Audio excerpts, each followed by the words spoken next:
Everyone, welcome back to my channel foodaholic fellow. তোমরা ব্লগটা দেখছো ঠিক 4:35 থেকে। আমি মৌলি আর আমি যেতে চলেছি আজকে একটা কলেজের এক্সকারশন ট্রিপে। এত সকালে বেরোনোর কারণ হচ্ছে আমার ট্রেন ছিল 6:20-তে, আর যেহেতু এটা আমার লাইফের প্রথম এক্সকারশন ট্রিপ, আমি চাইনি কোনো রকম লেট হোক। আর এই ট্রিপটা অ্যারেঞ্জ করেছিল আমাদের কলেজের বটানি ডিপার্টমেন্ট, তাই আমাদের ছিল নো টেনশন আর আমরা করছিলাম ফুল মজা। আর সকালের এই ঠান্ডা হাওয়া খেতে খেতে আমি পৌঁছে যাই হাওড়া স্টেশন। সেখানে গিয়ে বন্ধুদের সাথে সবার সাথে দেখা হয় এবং মজা করতে করতে ফুল এক্সাইটমেন্টের সাথে আমরা উঠে পড়ি ট্রেনে। উঠে পড়ে সিট নিয়ে প্রথমে পেয়ে যাই আমরা 50-50 বিস্কিট। সেই বিস্কিটটা শেষ না করতে করতেই আমাদের 3 জনের জন্য চলে আসে চা। কোন 3 জন দেখতে চাও? দেখো, আমি, যুবরাজ আর নিকিতা। আমাদেরকে নাকি ট্রাইও বলা হয়, জানি না। তারপর চলে এলো স্যান্ডউইচ, যেটা আমাদেরকে টিচাররাই দিচ্ছিলেন। সকালবেলা প্রথম খাবার স্যান্ডউইচ দেখে মনটা ভরে গেছিল ফার্স্ট বাইটে, কিন্তু তারপর স্যান্ডউইচটা অতি জঘন্য লাগায় হাফ আমরা ফেলে দিয়ে ট্রেনের মধ্যে নাচানাচি করতে থাকি আর ট্রেনের সাথে এগিয়ে যেতে থাকি নিজেদের গন্তব্যের দিকে।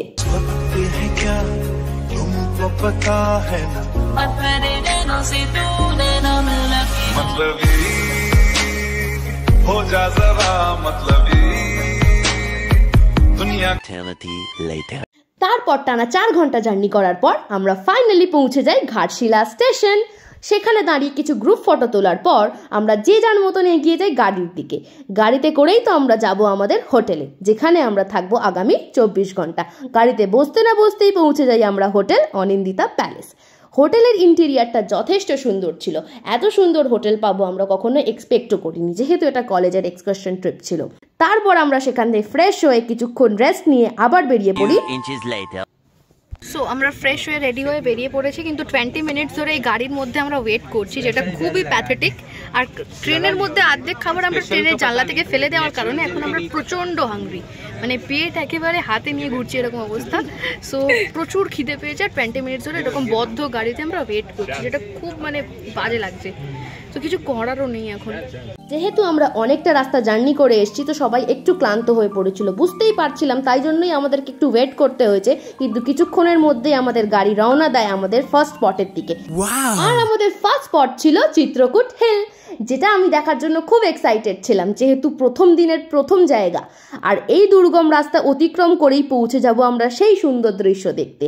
আর এই স্পট থেকে আমরা কালেক্ট করতে পেরেছিলাম অনেক রকমের গাছ।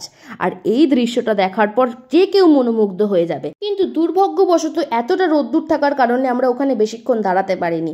কিছুক্ষণ দেখার পরেই সেই দৃশ্য আমাদেরকে লাইন দিয়ে নেমে যেতে হয় পাহাড়ের নিচের দিকে। এবং এই রাস্তা থেকে নামতে নামতে এতটাই কষ্ট হচ্ছিল রোদ্দুরের কারণে যে আমরা সত্যিই খুব হাঁপিয়ে পড়েছিলাম নেমে এসে। কেমন লাগলো জায়গাটা? পা হড়কে গেলে একেবারে মায়ের ভোগে। আমরা গাড়িতে উঠে পড়েছি এবং রওনা দিচ্ছি আমাদের দ্বিতীয় স্পটের দিকে।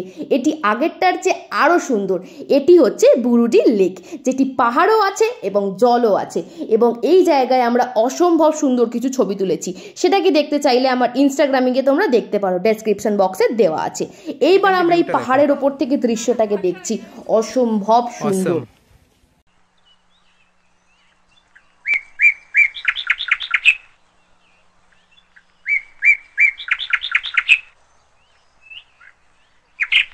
গরমকালে রিলিফ কাকে বলে জানো? এই যে একটা সাইডে দেবেন।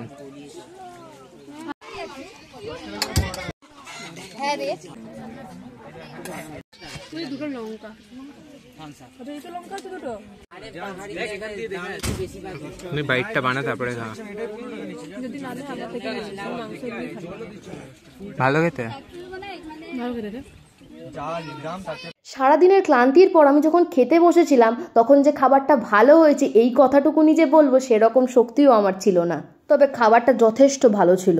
তারপরেই আমরা পৌঁছে যাই দিনের 3য় নম্বর স্পটে, যেটি ছিল ধারাগিরি ওয়াটারফলস। ঘন জঙ্গলের মধ্যে কিভাবে জলের ধারা নেমে এসে মিশ্রিত হয় সেটিকেই অনুভব করার জন্য আমরা এগিয়ে চলেছি এই দুর্গম পথ বেয়ে। রাস্তায় অনেক বাধা বিপত্তি এসছে, কিন্তু সেগুলোকে আমরা উপেক্ষা করে এগিয়ে গেছি আমাদের গন্তব্যের দিকে।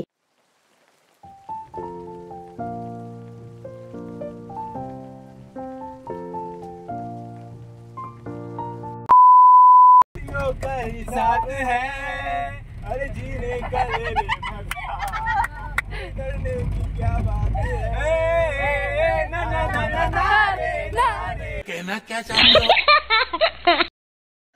অতিরিক্ত রোদ্দুরের পর এরা যখন একটু বৃষ্টি দেখেছে এদের মনে আর আনন্দ ধরছে না, তাই আমরা গানের লড়াই খেলতে খেলতে পৌঁছে যাই ৪র্থ নম্বর স্পটে, গৌরীকুঞ্জ, বিভূতিভূষণ বন্দ্যোপাধ্যায়ের বসতবাটি।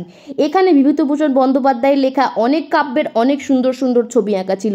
সেখানে একটি ছোট মিউজিয়ামও ছিল যেখানে বিভূতিভূষণ বন্দ্যোপাধ্যায়ের ব্যবহার করা নানা দ্রব্য রাখা ছিল, যেমন তার জামা কাপড়, জুতো, পেন, এবং শেষ মুহূর্তে আমরা দেখতে পাই যে তার একটি মূর্তিও সেখানে রয়েছে এবং সেখানে লেখা রয়েছে তার জন্ম মৃত্যু সাল এবং নানা তথ্য।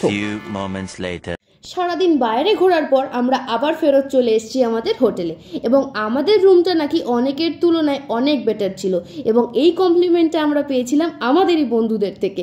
এবং যেহেতু আমরা এক একটা রুমে 3 জন করে থাকছিলাম তাই আমাদের বিছানাটা যথেষ্ট ঠিকঠাক ছিল 3 জনের জন্য এবং রুমে ছিল একটা বড় কাবার্ড আর দিয়েছিল একটা মিরর যেটা কমপ্লিমেন্টারি, আর ছিল একটা টিভি, সেটা তো তোমরা আগেই দেখলে। এবার আমরা একটু ফ্রেশ হই, অনেক কাজ এখনো আছে। এইবার ঠিক চলে আসে সেই ঐতিহাসিক মুহূর্ত যেখানে আমরা পড়াশোনা করতে বসেছিলাম। আমি বাড়িতে পড়াশোনা করি না, কিন্তু ওখানে গিয়ে বাধ্য হয়েছিলাম পড়াশোনা করতে। পাহাড় থেকে যে গাছগুলোকে কালেক্ট করেছিলাম সেগুলোরই নাম লিখছিলাম আর তাদেরকেই নিউজ পেপারে র্যাপ করে রেখে দিচ্ছিলাম। তারপরে আমরা প্রত্যেকে চলে যাই ডিনার করতে, সাথে আমাদের টিচাররাও আমাদের সাথে ডিনার করেছেন এবং ডিনারে ছিল fried rice with chilli chicken. এই কম্বিনেশনটা নতুন করে কি বলবো বন্ধু তোমাদের, তোমরা তো সবাই জানো কি অপূর্ব এই কম্বিনেশনটা। আর টেস্ট যদি জিজ্ঞাসা করো, ফ্রাইড রাইসের সাথে চিলি চিকেনটাকে মাখিয়ে যখন ফার্স্ট টাইম মুখে দিয়েছি, ওফ অসাধারণ। এই টেস্টের কোনো ভাগ হবে না বন্ধু। ডিনার হয়ে গেছে, এবার আমরা ঘুমাতে যাচ্ছি। Good night. The next day. So সকালবেলাটা শুরু হয়েছে সাদা প্লেটে গরম গরম লুচির সাথে, আর সঙ্গে কি ছিল জানো, গরম আলুর তরকারি। যে কারোর সকালবেলা এই কম্বিনেশনটা ফেভারিট, তাই না বস? তারপর আমি লেট না করে সকালবেলা লুচিটাকে ছিঁড়ে আলুর তরকারিতে মাখিয়ে সোজা মুখের মধ্যে ট্রান্সফার করি। আর প্রথম বাইটটা নেওয়ার পর আমার মনে হয়েছে একটু স্লাইড নুন কম আলুর তরকারিতে, বাট ওভারঅল একদম ঠিক। Few moments later. তারপর আমরা আবার গাড়িতে উঠে চলে যাই নতুন একটা স্পটে এবং জায়গাটার নাম হচ্ছে রাতমোহনা। ভীষণ সুন্দর দেখতে, প্রকৃতির যে এত সুন্দর রূপ আছে এই জায়গাটা না দেখলে হয়তো বুঝতেই পারতাম না।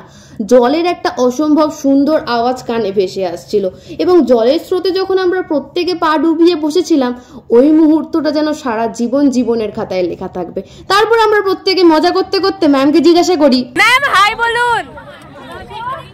হ্যাঁ ম্যাম বলুন বলুন। না ম্যাম ফোন খারাপ হয়ে যাবে। আমরা আবার গাড়িতে উঠে পড়ি এবং আমাদের দ্বিতীয় গন্তব্যস্থল হচ্ছে একটি পাহাড়। এখন আমরা একটা পাহাড়ে উঠবো। দেখতে পাচ্ছি যে এখানে একটা শিব মন্দির আছে এইখানে, আর আমরা এক্স্যাক্টলি এখন এই পয়েন্টে দাঁড়িয়ে আছি। এই সেকেন্ড ডোরটা দেখতে পাচ্ছ, এইটা হচ্ছে সেকেন্ড ডোরটা। এই সেকেন্ড ডোরটা হচ্ছে এইখানে, আর আমরা এখন এই পজিশনে, এইখান থেকে আমাদেরকে এখনো অতটা যেতে হবে গাইস। সো দেখতে থাকো আর সঙ্গে থাকো কতদূর যাচ্ছে কি হচ্ছে। তারপর আমরা পাহাড়ের সুন্দর দৃশ্য দেখতে দেখতে সেই দুর্গম পথ অতিক্রম করার চেষ্টা করি, কিন্তু দুর্ভাগ্য আমরা হাঁপিয়ে পড়ি কিছুক্ষণের মধ্যেই। মৌলি, আমরা কি পুরোটা যেতে পারবো?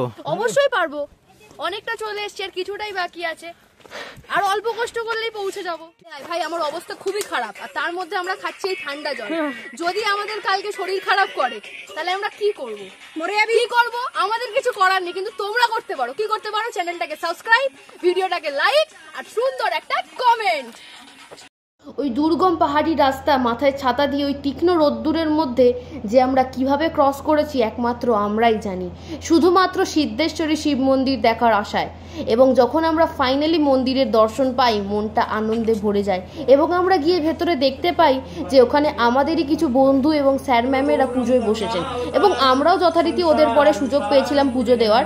এবং তারপরে আমরা গেছিলাম এখান থেকে, আবার ফেরত চলে এসেছি এই পয়েন্টে। এবার আমাদের নেমে ব্যাক টু নেক্সট স্পট। तुमसे ना हो पाएगा।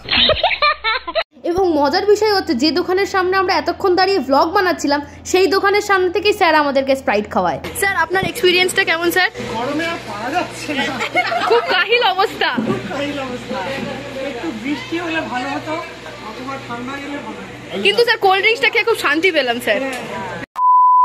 A few inches later. So guys finally আমাদের ট্রিপটা এন্ড হয়ে গেছে। এবার আমরা ট্রেন ধরবো অ্যান্ড কলকাতা ব্যাক করব। আর এর পেছনে লোকজন আসছে, সো এটাই ছিল আমাদের লাস্ট স্পট, ব্যাস ট্রিপটা এখানেই শেষ। ট্রিপে গাইজ আমরা খুবই এনজয় করলাম, তোমরাও বুঝতে পারছো আমরা কতটা এক্সাইটমেন্টের সাথে এই ব্লগটা বানাচ্ছি। তো আমরা চাই তোমাদের পজিটিভ রিভিউটাই আসুক এই ভিডিও অবভিয়াসলি। আর এটাই ট্রিপের লাস্ট স্টপ ছিল, যেটা আমরা ব্যাপক মজা করেছি। আর লাস্টে এরা তো পেছনে এরা নাচ করছিল। তো হোপফুলি এবার আমরা লাঞ্চ করার পরে আমরা বেরিয়ে পড়বো আমাদের বাড়ির রওনার দিকে। সো আবার দেখা হবে কলকাতা গিয়ে অন্য কোনো একটা ব্লগে। সো ততদিনের জন্য সুস্থ থাকো, ভালো থাকো, আর আমাদের এরকম ভাবেই সাপোর্ট করতে থাকো। Thank you for watching.